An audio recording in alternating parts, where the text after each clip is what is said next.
الله فلا مضل له ومن يضلل فلا هادي له ونشهد أن سيدنا ومولانا محمدا عبده ورسوله أما بعد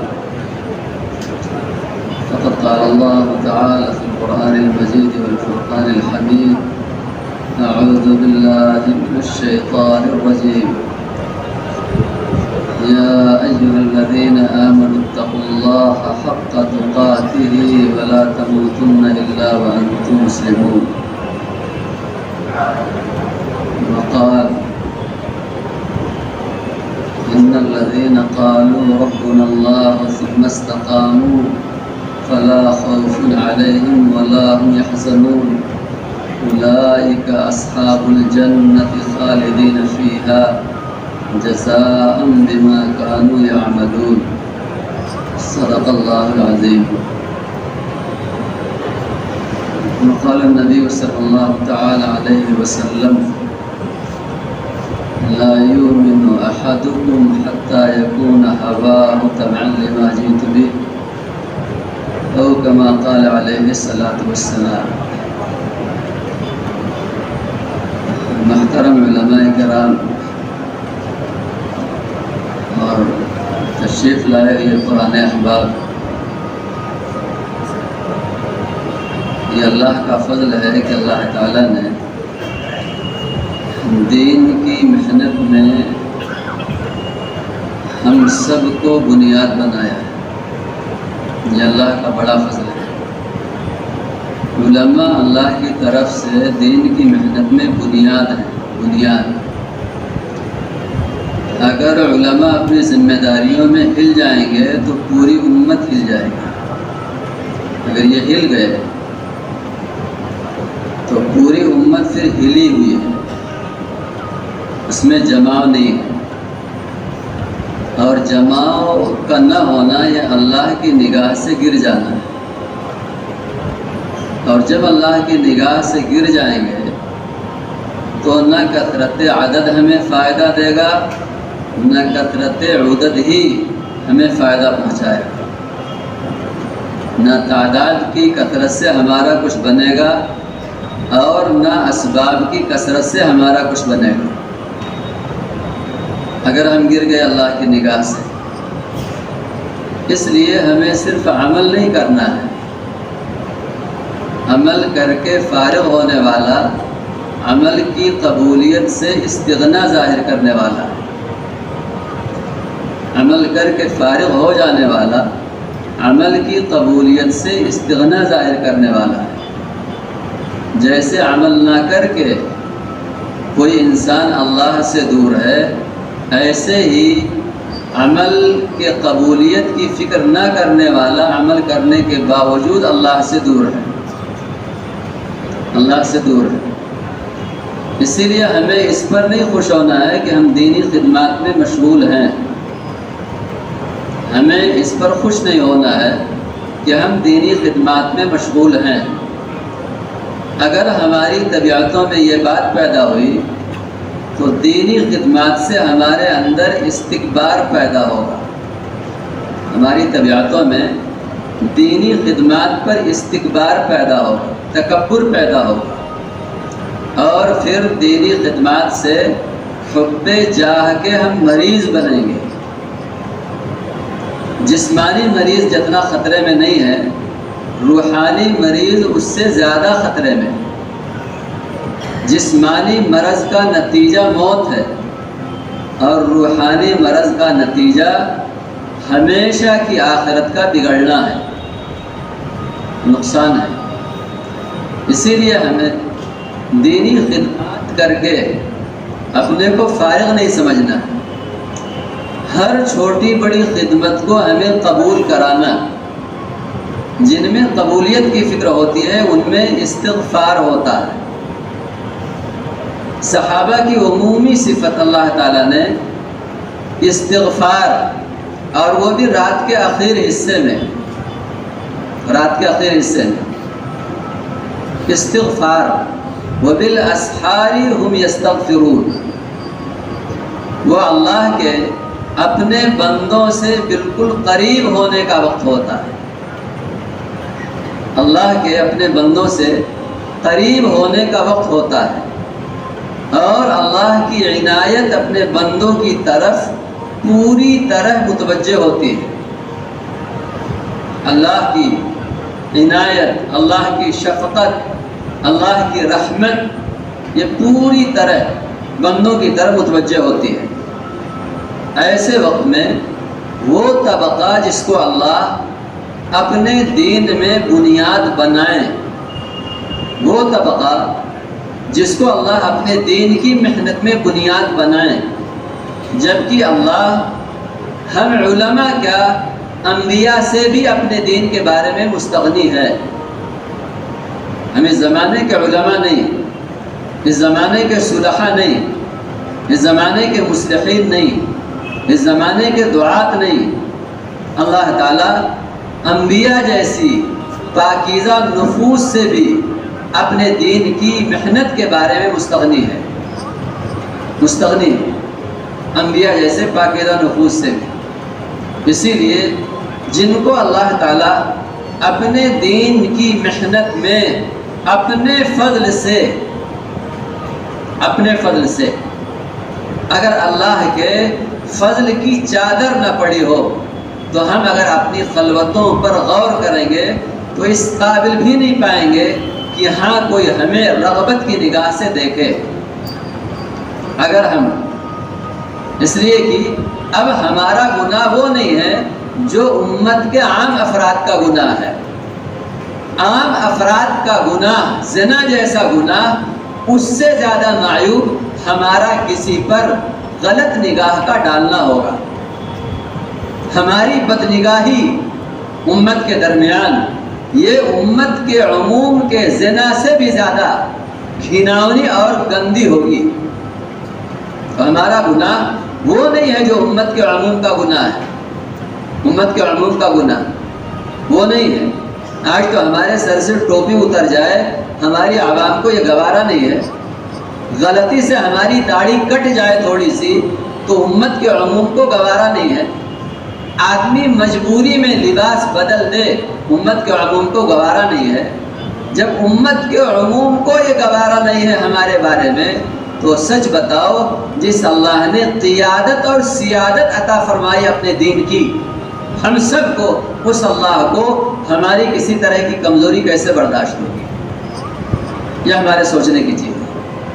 اسی لیے دینی شعبوں میں استعمال کو اپنے لیے استغفار کا سامان بنانا ہے، استکبار کا نہیں کہ ہم تو دینی خدمات میں ہیں اور کیا چاہیے ہم سے، اور نہیں ہماری ہر سانس اللہ کو چاہیے اور کیا چاہیے نہیں۔ اس کا مطلب یہ ہے یہ اب اللہ سے مستغنی ہو رہا ہے اور اللہ کا فضل بننے سے، اللہ کے فضل کا مظہر بننے سے استغنا ظاہر کر رہا ہے۔ اللہ کے فضل سے نہیں، اللہ کے فضل کا مظہر بننے سے یہ استغنا ظاہر کر رہا ہے۔ یہ نہیں کہ اب اور کیا چاہیے ہم سے، اور کیا چاہیے۔ ہماری ہر سانس اللہ کو چاہیے، ہمارا ہر جذبہ اللہ کو چاہیے، ہمارے مال کا ہر ذرہ اللہ کو چاہیے، ہمارے خون کا ہر قطرہ اللہ کو چاہیے۔ ہمارے دل و دماغ میں یہ پیدا ہو، فکر، یہ جذبہ پیدا ہو، تاکہ جہاں تک بھی پہنچ چکے ہوں وہاں تک پہنچنے کے بعد ہمارے اندر استغفار ہی استغفار ہو، شیطان کسی گوشے سے ہمارے اندر استکبار نہ پیدا کرنے پائے۔ ورنہ عمل کر کے تکبر کرنے والے اس سے کہیں زیادہ اللہ کی نگاہ میں ملعون اور مردود ہیں جو عمل نہ کرنے کی وجہ سے اللہ کی نگاہ میں معتوب ہیں۔ عمل نہ کرنے والے جتنا معتوب ہیں اس سے کہیں زیادہ یہ عمل کر کے اللہ کی نگاہ میں ملعون ہے۔ اس لیے کہ عمل کر کے عبدیت کو اللہ کی جناب میں پیش کرنا ہے، عبدیت کو اللہ کی جناب میں پیش کرنا ہے۔ آدمی کی عبدیت متاثر ہے اگر آدمی کے اندر استغفار کا اہتمام نہیں ہے، استغفار کا۔ اسی لیے ہم دیکھیں جن کو اللہ نے چنا دین کی محنت کے لیے. اولئک قوم، صحابہ کی جو صفت بیان کی گئی، اختارہم اللہ لصحبت نبیہ ونقل دینہ، یہ وہ لوگ ہیں جن کو اللہ تعالیٰ نے اپنے نبی کی صحبت کے لیے اور دین کو عالم میں پہنچانے کے لیے اللہ نے چنا ہے، منتخب فرمایا ہے. آگے روایت میں ہے کہ اب تم ان سے مشابہت پیدا کرو، ان کے اخلاق میں، ان کی سیرت میں اور کردار میں تم ان سے مشابہت پیدا کرو. سچ بتاؤ، جب یہ خطاب امت کے عموم سے ہے تو امت کے خصوص کی طرف یہ خطاب کتنا متوجہ ہوگا؟ امت کے عموم سے یہ خطاب ہے. اب یہ بتاؤ، جو یہ کہیں کہ ہم اس امت کے خواص میں ہیں، اللہ نے اس امت کا خواص ہمیں کہا ہے اللہ کے نبی نے، اب بتاؤ یہ خطاب امت کے خواص کی طرف کتنا متوجہ ہوگا؟ کتنا متوجہ ہوگا؟ کام اللہ تعالیٰ ان سے لیتے ہیں جن کے اندر سوز ہوتا ہے، اندر کا سوز، جن کے اندر سوز ہوتا ہے. آدمی اگر استغفار کی طرف نہیں ہے تو آدمی ساز میں مبتلا ہو جائے گا. اگر استغفار کی طرف نہیں ہے تو آدمی میں ساز ہی ساز ہوگا، اور پھر ایسا نہ ہو ہمارا وجود امت کے لیے فتنہ بن جائے. استغفار جتنا بڑھائیں گے اللہ تعالیٰ اندر کا سوز بڑھائیں گے، اندر کا سوز. اسی لیے صحابہ سب کچھ کر کے کاش میری ماں نے جنا نہ ہوتا، یہ ہے، کاش میں درخت کا پتا ہوتا، کاش میں یہ جانور ہوتا، یہ ہے. اپنے وجود کو نہیں چاہ رہے تھے دنیا میں، کاش میرا وجود ہی نہ ہوا ہوتا، کاش میرا وجود ہی نہ ہوا ہوتا، کاش میرا وجود ہی نہ ہوا ہوتا. اللہ کے نبی صلی اللہ علیہ وسلم نے صحابہ کو محنت کر کے اس راستے پر چلایا تھا کہ صحابہ اپنے ایک ایک لمحے کو سامنے رکھ کر کے، ایک ایک سانس کو سامنے رکھ کر کے جواب دہی کا ایسا خوف محسوس کرتے تھے کہ اپنے وجود کو اس دنیا میں نہیں چاہتے. اب اللہ تعالیٰ نے اس زمانے میں محمد صلی اللہ علیہ وسلم کے صحابہ کی طرح دین کے تمام شعبوں کو سنبھالنے کے لیے، بالخصوص اللہ کے دین کو عالم میں پہنچانے کے لیے ہم علماء کا انتخاب فرمایا. ہم علماء کا انتخاب فرمایا. ہم علماء کیا، امت کے عموم سے اللہ کو جیتے بھی تقوی مطلوب ہے اور مرتے بھی تقوی مطلوب ہے. تقوی پر جینا، تقوی پر مرنا، یہ اللہ کو مطلوب ہے. تقوی پر، گنجائش پر نہیں، تقوی پر اللہ کو جینا مطلوب ہے اور اللہ کو مرنا مطلوب ہے، تقوی پر. اسی لیے تقوی کا حق ادا کرے آدمی. یا ایھا الذین آمنوا اتقوا اللہ حق تقاتہ. آپ دیکھ لیں ہمارے بڑوں کا کیا حال تھا. قریب کے بزرگوں میں ایک بڑے عالم، بڑے بزرگ، رات کے وقت میں پیاس کا تقاضا ہوا، نیند کھلی، خادم سے پانی مانگا اور غفلت میں پانی بائیں ہاتھ سے پی لیا. صبح کے وقت میں درسگاہ میں آئے اور طلبہ سے کہا، بیٹو، بچوں، رات میں پیاس لگا کرتی ہے، پیاس کا تقاضا شدت سے ہوا، پانی مانگا میں نے، بھولے سے بائیں ہاتھ سے پانی پی لیا. اللہ کے نبی کی ایک سنت ہم سے فوت ہو گئی، بیٹو اللہ سے دعا کرنا کہ اللہ ہماری مغفرت فرمائے. یہ قریب کے بزرگوں میں ابھی انتقال ہوا. حضرت مولانا شیخ الحدیث مولانا یونس صاحب جون پوری رحمۃ اللہ علیہ، آپ پڑھو گے ان کے سوانے میں یہ بات پاؤ. طلبہ سے کہا، طلبہ سے، بیٹو رات میں میرے ساتھ ایسا پیش آیا کہ ایک سنت ہم سے فوت ہو گئی، اور سب سے کہا، میں سب سے کہتا ہوں اللہ سے میرے لیے دعا کرو کہ اللہ تعالی ہماری مغفرت فرما دے، ہمیں معاف فرما دے. ہمیں معاف فرما دے، ہمیں معاف فرما دے۔ قریب کے بزرگوں میں ملے گا، آپ اوپر جاؤ گے تقویٰ کتنا ملے گا، احتیاط کتنا ملے گی۔ تقوی کے بقدر ہم اللہ کے محبوب بنیں گے، اللہ کے بندوں میں معتمد بنیں گے اور اللہ کے بندوں کے لیے مرجع بنیں گے۔ علم کے بقدر نہیں، اسباب کے بقدر نہیں، اپنے اندر دیگر صلاحیتوں کے بقدر نہیں، تقوی کے بقدر اللہ تعالیٰ مرجع بنائیں گے۔ آپ اوپر جاؤ گے اپنے بزرگوں میں، مولانا مظہر نانوتوی رحمۃ اللہ علیہ، مولانا مظہر نانوتوی مظاہر لوگ کی رسید چھپانے کے لیے نکلے، راستے میں پیسے بھی ضائع ہو گئے، وہ کاغذ بھی ضائع ہو گئے، پیسے بھی کاغذ بھی ضائع ہو گئے۔ نانوتا گئے، 200 روپے اس زمانے میں تھے، 200 روپے بڑی حیثیت کے 200 روپے۔ گئے واپس، زمین کا ٹکڑا بیچا، اتنا پیسہ مہیا کیا اور پھر دوبارہ کاغذات لیے اور لے کر کے گئے۔ حضرت گنگوہی رحمۃ اللہ علیہ کو پتہ چلا، حضرت گنگوہی نے کہا امانت پر زمان اس وقت ہے جب امانت میں استہلاک کی شکل ہو، استہلاک کی، آدمی کی غفلت اس کے تحفظ میں شامل ہو جائے، غفلت اس کے تحفظ میں شامل ہو تو یہ استہلاک کی شکل ہے۔ استہلاک کی شکل میں تو زمان ہے، لیکن حفاظت کے باوجود اگر ضائع ہو جائے تو یہ ہلاک ہے، اور ہلاکت کی شکل میں زمان نہیں۔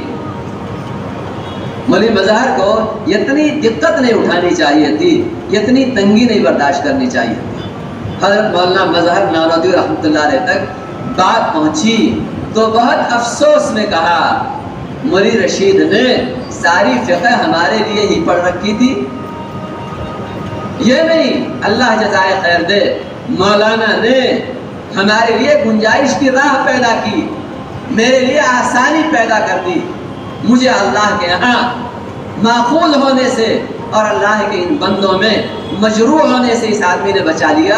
یہ نہیں کہا، غایت رنج کے ساتھ کہا مولوی رشید نے ساری فقہ ہمارے لیے ہی پڑھ رکھی تھی کہ ہمیں گنجائش کی راہ بتا رہے ہیں، سکھا رہے ہیں۔ آپ جب دیکھو گے تو یہ روشنی حاصل کیا تھا ہمارے بزرگوں نے، جو مرجع بنے اور لوگوں کے لیے مفید بنے، اللہ کے محبوب بنے۔ اللہ تعالیٰ نے وہ صفات انہیں عطا فرمائی تھی جو صفات محمد صلی اللہ علیہ وسلم کے صحابہ نے آپ صلی اللہ علیہ وسلم کی صحبت کی برکت سے سیکھا تھا۔ وہ صفات اسی لیے یہ اللہ کا فضل ہے، امامت میں ہے، کتابت میں ہے، تدریس میں ہے، تصنیف و تعلیف میں ہے، جز وقتی دینی خدمت کے نظام میں ہے۔ اپنی تجارت ہے، اپنی زراعت ہے، ملازمت ہے، باضابطہ دین کی خدمت کا کوئی نظام نہیں ہے، لیکن عالم دین ہونے کی حیثیت سے جز وقتی دین کی خدمت کا کوئی نظام ہے۔ چلو جمعے کا خطبہ ہی دے دیتے ہیں، کسی بستی میں گھنٹہ 2 گھنٹہ ہی دے دیتے ہیں۔ یہ سب کچھ اللہ کے فضل کے ہماری طرف متوجہ ہونے کی علامت ہے۔ اللہ کا فضل ہمیں اپنی طرف کھینچے اور ہمارے اندر اپنی محنتوں سے قبولیت کے بارے میں استغنا پیدا رہے، یہ ہمارے لیے خسارہ ہی خسارہ، یہ ہمارے لیے خسارہ ہی خسارہ۔ اس لیے میرے محترم بزرگوں اور دوستوں، ہمیں اپنے کو اللہ کے ہاں قبول کرانا، بس بنیادی چیز ہے۔ اللہ کے یہاں قبول کرانا یہ بنیادی چیز ہے کہ جو کچھ اللہ کام لے رہا ہے اس کو قبول کرانے کی فکر، اس کو قبول کرانے کی۔ اب جو ذمہ داری ہمارے سر ہے، بار بار سوچ سوچ کر، اسباب پر نگاہ ڈالے بغیر، اپنے گرد و پیش کے احوال پر نگاہ ڈالے بغیر، اللہ سے گہرا تعلق قائم کر کے ان ذمہ داریوں پر اپنے کو کھڑا کرنے کی ضرورت ہے۔ ان ذمہ داریوں پر، اسباب پر نہیں، اسباب پر نگاہ ڈالے بغیر اور اپنے گرد و پیش کے احوال پر نگاہ ڈالے بغیر گہرائی سے سوچنا ہے کہ ہماری ذمہ داری کیا ہے، ہماری ذمہ داری کیا ہے۔